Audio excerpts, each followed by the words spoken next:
while you're out hiking and foraging, you're always going to be missing stuff, and you might see more on the way back than you did on the way in, or vice versa.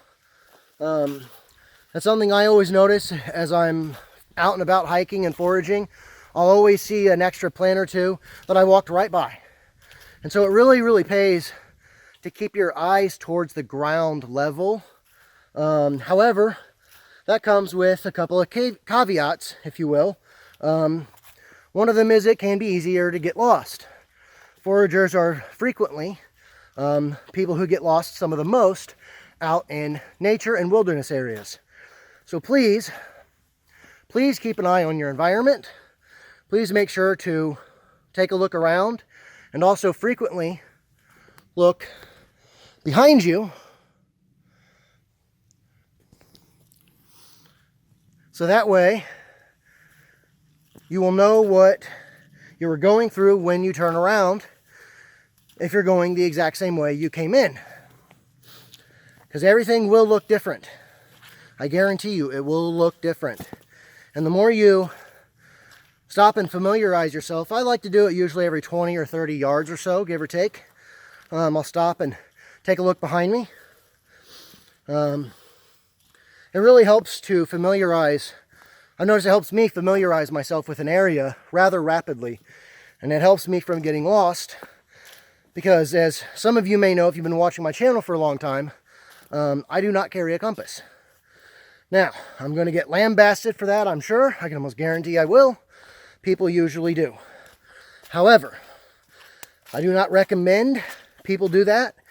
Now, if I go to an area that I'm unfamiliar with, I bring a compass. Well, 7 times out of 10, I'll bring a compass. I never end up using it, though. However, my neck of the woods, pun intended, is very different from your neck of the woods. And my comfortability in nature and in the wilderness is different than yours. And just like yours is different than mine. There are a lot of people who are a lot more comfortable in the woods than I am. So, if you're going to lambaste me about not bringing a compass, don't do it. Now, some of you may be wondering, well, Josh, have you ever gotten lost? Yes, I have. Yes, I have. And both times I was able to effect self-rescue within about 1 to 2 hours. Mainly because, well, one of the times I actually got plumb lost. That one was a little rough. That's a story for another day. However, since then, I've learned a few things. And one of the things I learned was to stop and take a look at my environment every 20 to 30 yards.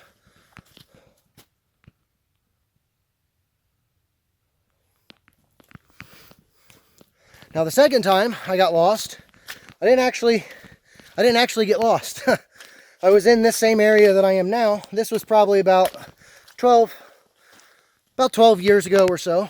I was down here walking around, and I came up to, there's a logging road.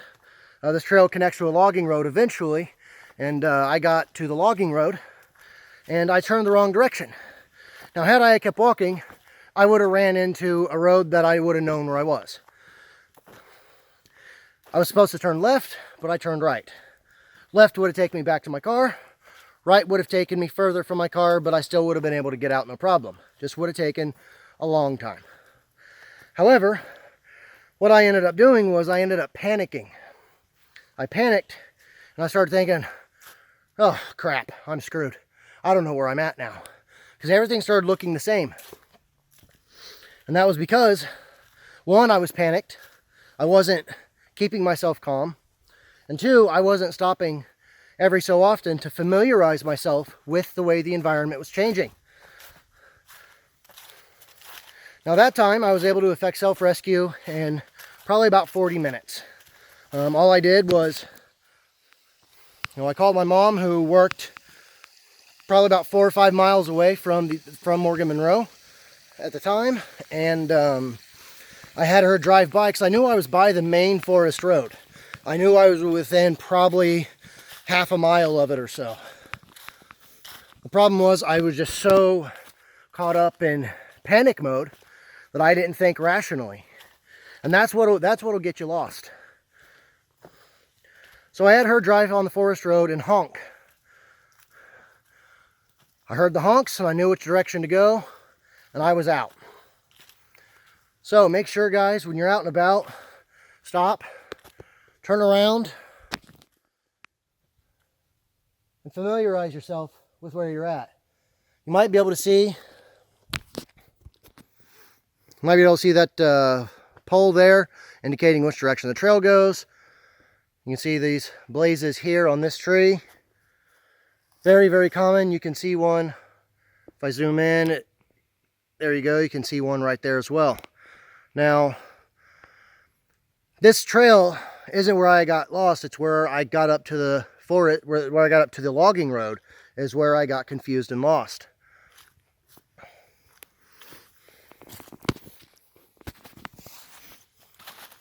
So whenever you're out and about, guys, just definitely pay attention. Keep an eye on your surroundings. And for everything within you, stay calm. Always stay calm. Nature will find a way to guide you out. You'll be all right if you stay calm. You panic, you get lost. All right, I'm gonna cross this creek. All right. Got up the slippery hills. Caught my breath. Like I said, man, I've gotten out of shape the past few months. Not being out hiking and exercising as much. Getting ready to come up on the logging road here shortly. When I do, I will show you guys what I was talking about earlier. Make sure I don't slip here. Sorry, this whole area right that I'm in is extremely slippery. It's just solid muck. Solid muck.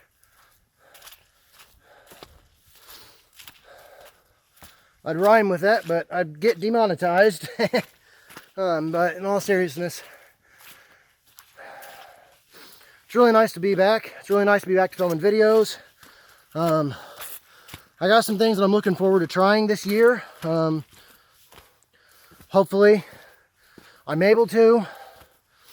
Hopefully life doesn't continue just slapping me around, because honestly, I'm getting sick of that. Things seem to be looking up, though. Matter of fact, here's the logging road. So I'll show you guys what I was talking about earlier. Okay, so what I did all those years ago was I came out and I got to this section and I turned that way. And that way goes to an easement and also is part of a trail. Well, I started realizing that wasn't the right direction. So then I came back and then I went that way, which also wasn't the right direction. So then what I kept doing was I kept coming back here to these crossroads. And I walked down there just a little bit, but I never heard any cars, which is weird because it was a nice day and there was a lot of people out in the woods. There just wasn't any cars that were driving by. So I turned back around and came back to here again. And I kept doing that for probably about 40 minutes or so. And then I realized, uh-oh, something's wrong. My phone was about dead. So I did the only thing I could do. And I had, like I said, I called my mom, had her drive. She was the closest person to me. So I had her drive on the main forest road and honk her horn. And sure enough, I heard her horn from a good ways away. And I knew to turn the direction I turn now. So that way I could get myself out. Now, had I had gotten completely lost and had to stay there that day, I would have been in a pretty bad spot because I didn't have anything on me. All I had was myself, a boken, and I didn't have a shirt on. I had shorts and moccasins. I had tobacco and papers and scissors and a lighter. I would have been in a real bad spot had I had actually gotten lost and had to stay out here the night. I would have been screwed. So, from that experience, I learned, A, to familiarize myself with the environment, B, carry extra gear just in case. Now, thankfully, since then, I have never gotten lost again. I hope I never do. Like I mentioned, foragers frequently are the ones who get lost the most in wilderness situations because we're usually always looking at the ground and not paying attention to our surroundings. You guys might be able to hear the road. And see, that's one thing that confused me, was I didn't hear any cars that day. It was really strange. But yeah, make sure you guys are always taking your surroundings in and really paying attention to them. However, I think that's going to about do it for this video, guys. I really thank all of you guys for following this video and following my channel, and for watching this video. I hope you guys enjoyed it. I will see you guys in the next one, hopefully here in a few more days. Stay tuned.